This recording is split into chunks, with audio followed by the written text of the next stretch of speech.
Hi everyone and welcome to Faewood. I'm sitting in the chair that I've just created, so if you haven't seen that video, definitely go back and watch me create this cryptid chair. We've just been on holidays actually. We're back from Port Douglas, which is in Queensland. It's a very tropical part of Australia and a lot of crocodile sightings apparently. Just about every beach we went to, I feel like, had something, a sign or something about a crocodile spotting, and so that was a bit nerve-wracking, but I really wanted to go and see the Daintree rainforest, so definitely recommend if you haven't been there. It is beautiful, but it is very hot, and when we came back to Melbourne it's been nothing but cold and rainy as per usual.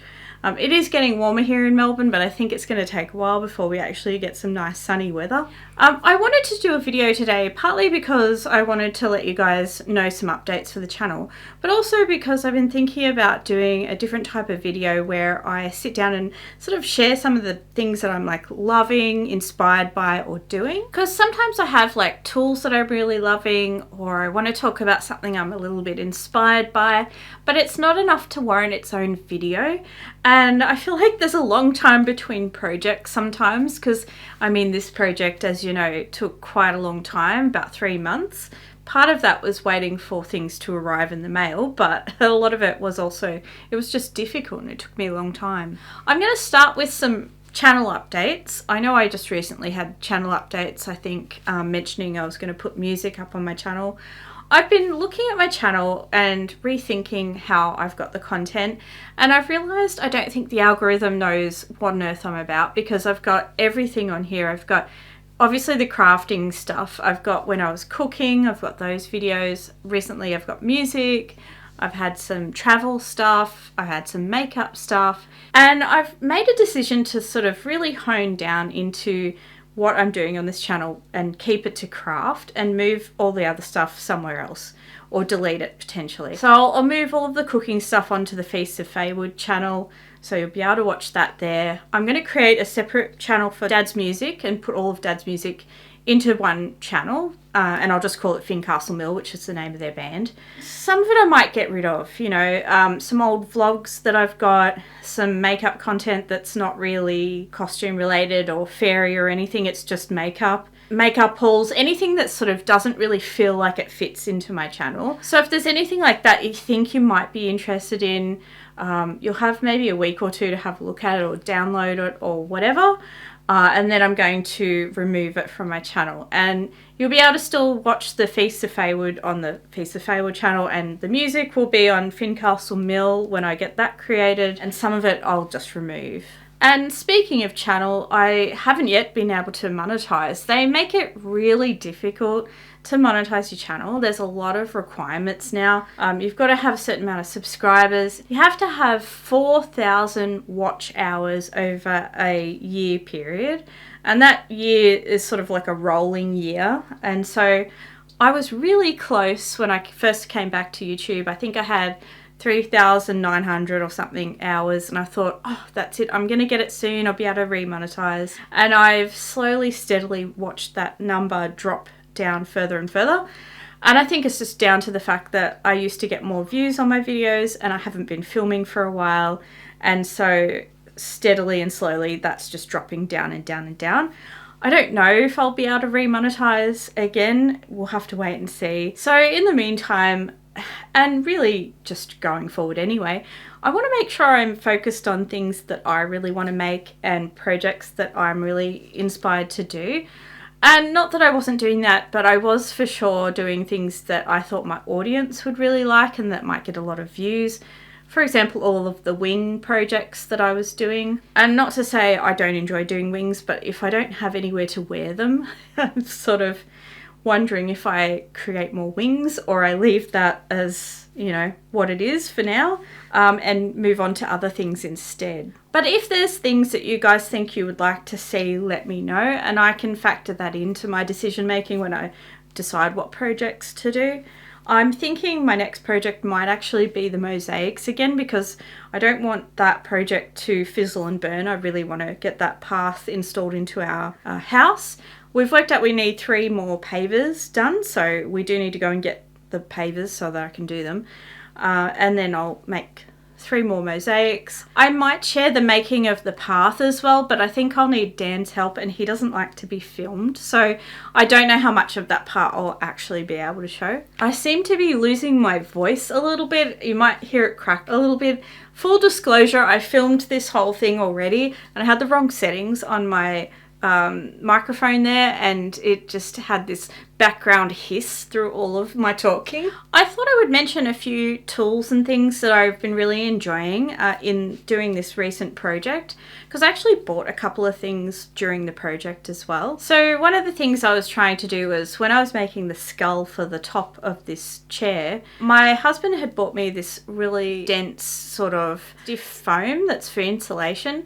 We had watched Adam Savage create something out of this, or maybe it was someone on his channel, I actually can't remember. And I thought that would be such a fun thing to be able to carve things out of and create all sorts of different shapes and things. So my husband surprised me with some of this foam, and it had been sitting in my studio for a while and I hadn't used it. But I thought it would be perfect as a base for the skull. So I tried a few different things to be able to cut it. I had a Stanley knife to start with, which was, it worked-ish, but it was pretty hard because it's so thick. So you need to cut through so many times to just get through.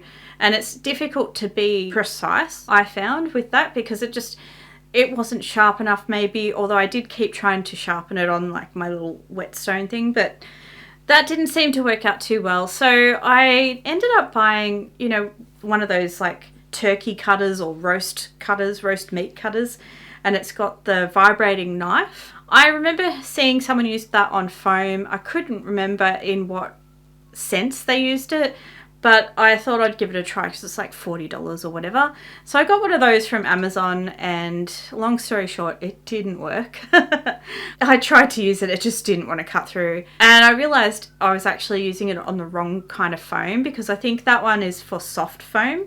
Because when I tried that on some of the soft foam pieces I have, it cut really great. So I'm glad I got it, but it wasn't suitable for the dense hard foam that I was using. And then I had this like hot wire tool.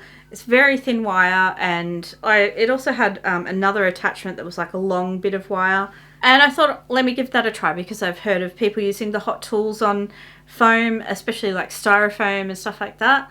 And I tried to use it, and to no avail really. I broke every single attachment, in fact, to that hot wire thing. The wire snapped, the other one like ended up bending. It was a nightmare. So anyway, that wasn't working. So I ended up doing a bit of research, and I found this hot knife tool, and it turned up really high in temperature so that it could really cut through a lot of different things. In fact, I didn't need to turn this up full to actually cut through this foam. It cut through really well. So I thought I would share that with you guys. This one was a really good tool.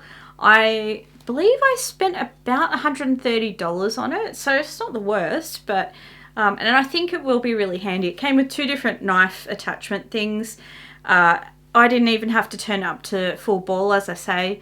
And I also did, from a different place, I got these like gloves that are heat-proof gloves, which I thought would be great to use with this thing, because I was a bit nervous using the hot tool, because you know, you don't want to burn yourself, and what if it falls on the floor and all this sort of stuff. But anyway, so just be careful using them. Use it somewhere that's safe.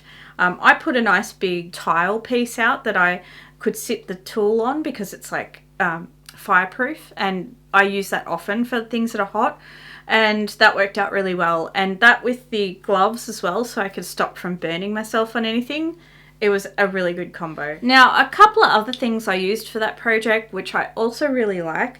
One of them I already own, which was this Knipex cutters. This is again an Adam Savage inspired buy. He was showing, I think he was showing different cutters in a dedicated video showing why he likes certain ones and whatever. And this one he mentioned was really good for heavy duty cutting. And that's one thing I didn't have. I had some finer pliers for doing things like wire jewelry and all that sort of stuff, but I didn't have anything really strong like this. And in this project I did have some steel rods that I had gotten from a neighbour. We've got a neighbour that puts out like plants for people to take for free, and one time he put out these rods that look like they're for plants, you know, like plant stakes, but they're really stiff and really thin, and I thought it could be handy to have for like craft projects or whatever. So anyway, I grabbed a bundle of those and took it back, and that is what I used for the legs, just to stop any kind of bending in the segments of the legs. And these cutters cut through them really well. They are still, you know, difficult to cut through these steel rods because they are quite I think tempered and really firm, but this does it. And so I'm really glad I got them. I don't know if they will end up getting blunt over time. I guess I might have to end up sharpening them at some point, but so far so good. I love those. And then specific to this project, I did get a pair of these, which basically, so in the legs, if you've watched the video, I used like that flexible tubing stuff. It's like, there's a brand called Lockline, so I keep calling it Lockline, but I think that's actually just a brand. But it's any of that sort of tubing that often they use it for water, I think, you know, irrigation systems, but also I've seen it used for lights or any kind of camera mounts that are adjustable and you can bend them and stuff.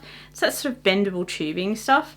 It is really hard to pull apart or put together if you need to make it smaller or longer. Sort of at first wasn't going to buy this because I thought, well, what if I don't use it again and blah, blah, blah. But it was so difficult to do by my hands that I ended up deciding, oh, screw it, I'm going to get it. And I might end up using this flexible tubing in other projects, I think, because I do really like the way that it moves, and I feel like that could be quite handy in certain projects. Anyway, this thing, it just helps you pull apart that tubing or push two segments of it together. So it did make the job a lot easier. And one other thing I will mention that I used for the project that I really specifically loved.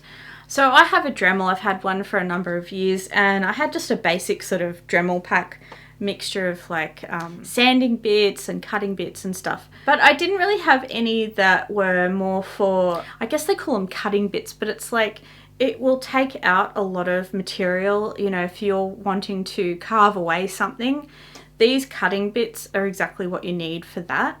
And I'll put a picture of what they look like so you can get an idea.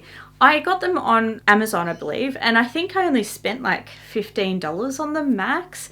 And they have been working very well. I got quite a few different shapes in the set, and yeah, I used those for the skull as well, and that's because I used like air dry clay, which ended up being a lot heavier than I wanted it to be, so I wanted to carve a lot of it actually away in the end, and this helped so much with that. It carved it away perfectly. Now, I don't know how they work with, say, wood or other things. I'll have to test that, but for the clay and for the foam stuff that I was using, it worked really, really well. So I'm very glad I got those, and I think I'll for sure be using those in the future. I feel like I'm talking really fast because I've already filmed this video before and my voice is going because I've been talking so much. So apologies. I'm not trying to rush you off or anything like that, but yeah.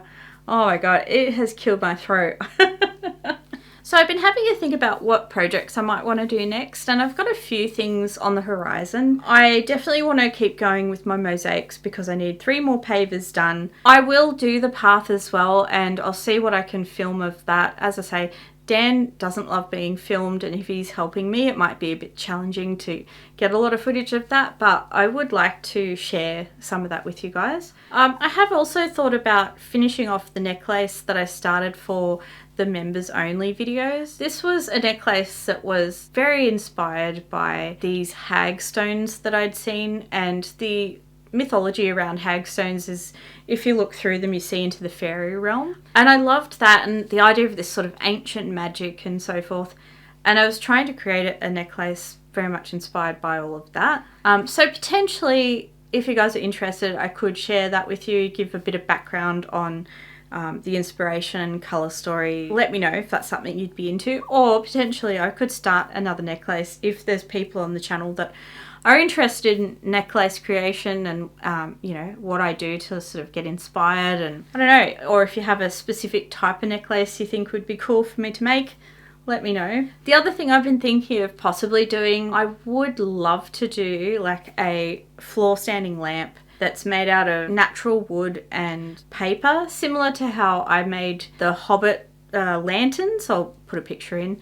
And just using lots of natural materials and stuff like that, but making a bigger version of it. So that's potentially something that I might make as well. I would just love to have one in the house, I think. And so, you know, it's something that I would be able to share with you guys, but then also use. So yeah, so a few options there. While I was away from YouTube, some of the things I was working on was trying to start oil painting, actually. I was really inspired by Annie Stegg. Her work is just beautiful. In fact, I'd love to get one of her books with some coloured illustrations or paintings or what have you. Absolutely beautiful work. And I did get some oil paints for Christmas last year, and I did start it, but when I started it I was still in a fair bit of pain. I wasn't doing as well as I am now, and so I sort of went off doing that and went to doing the mosaics, because for some reason I just found that one a little bit easier to do while I'm in pain. I didn't need to focus quite so strongly on things, and I didn't get quite so frustrated with it and so forth. I am inspired to potentially go back and do a bit more oil painting, like try and learn myself how to do some of that. And after seeing the Daintree rainforest at Port Douglas, I'm tempted to do some paintings of that. I feel like that could be quite nice. Alright, so don't forget, I will be removing some content from my channel. So the Feast of Faewood stuff will go to Feast of Faewood. Music, I'm creating its own channel. And then some of the other stuff I'll be removing. So vlogs, anything that's makeup but not really costume makeup, I'm going to get rid of all of that. So if there's anything you desperately want to watch it quickly, because it's probably going to be gone in a week or so. I really want to get it all cleaned up. And yeah, subscribe if you want to see more from myself, more of my creative stuff. Let me know if you want more of these videos as well. And yeah, hope you stick around. And for the rest of you, I'll see you next time in Faewood. Bye guys.